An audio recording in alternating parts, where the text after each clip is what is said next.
For millennia, mankind has walked on a razor's edge, between light and dark, life and death. In many places across the globe, people have offered their children, their prisoners, their worst fears as a sacrifice. From the high pyramids of Mesoamerica, where prisoners were offered to the gods of blood and sun, to the remote villages of modern Africa, where witch doctors still traffic in deadly ritual under the night of the unknown. And on a certain day, on a certain night, October 31 to November 1st, when festival still echoes this boundary between life and death, Halloween.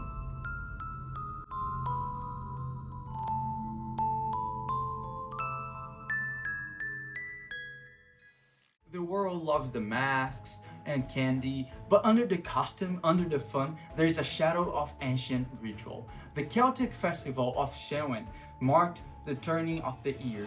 The dark half of the year began. The boundary between the living and the dead grew thin. We read stories of offerings to unseen powers.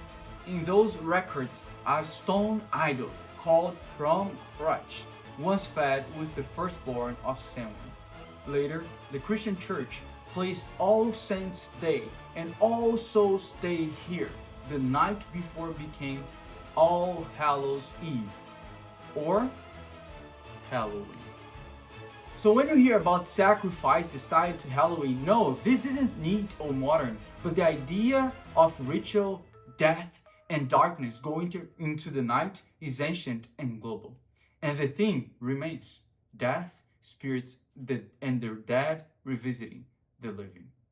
And if you'd like to see more of these things exposed, please subscribe to this YouTube channel so this video can go to more and more people and many people can get informed about these things. But right now, let's get back to the video. And yet, here we are. Young people scrolling through memes of ghosts and goblins, parties, fright houses, fake blood. What do we really invite when we say Happy Halloween? From a Christian perspective, there are some fractures here that demand our attention. First, Leviticus chapter 19 verse 31 and 20 and chapter 20 verse 6 says, "Do not turn to mediums or necromancies. Don't seek out the dead for guidance.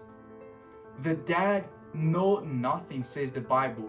"Their love, they hate, and their envy have perished." Ecclesiastes chapter 9 verse 5. Ephesians chapter 5 verse 11 says, "Having nothing to do with the unfruitful works of darkness, but rather expose them." And 1 Corinthians chapter 10 verse 20 says, "What pagans sacrifice, they offer to demons." The word says, "Speak to the dead, summon the spirits, dabble of the mysterious." The word of God says, you belong to the living God. Superstition may look harmless, may look fun, it may look culture, but the roots of it touch the altar of death. And Jesus said, "I am the resurrection and life." And also he said, "I am the way, the truth, and the life." We are called to life, not dabbling in the realm of the dead. History bears this out. On Samhain's night, the Celts built bonfires, offering crops, animals, even the belief that the spirits of the departed walked among them. Costumes, disguises, the living attempting to impersonate the dead or ward them off. When the church founded All Saints' Day in November 1st and All Souls' Day November 2nd, many of those old themes were absorbed and transformed, sanitized. Then came the modern West, trick or treating, pumpkins, parties, haunted houses. The shadow remained, the meaning changed. Globalization means Halloween today appears in Tokyo, in São Paulo, in Nairobi, and even I saw in another country a animal sacrifice in the middle of Halloween. So it's crazy. The costumes change, the language differ, but the spirit of a boundary night, of the dead being near, of masquerades persists. So here's where you come in. I know that you've grown up in screams and selfies and cultural chaos. This Halloween, will you just join the fun, or will you understand the roots, the meaning, and then choose? Let's talk practical. Step 1. Know what you're celebrating. Is it just costumes and candy? No. If this is playing with the realm of the spirits of the dead, there's a problem. Step 2. Be wise. Instead of using this night to hand out candies and do all this kind of weird stuff and dark stuff, pray for your community.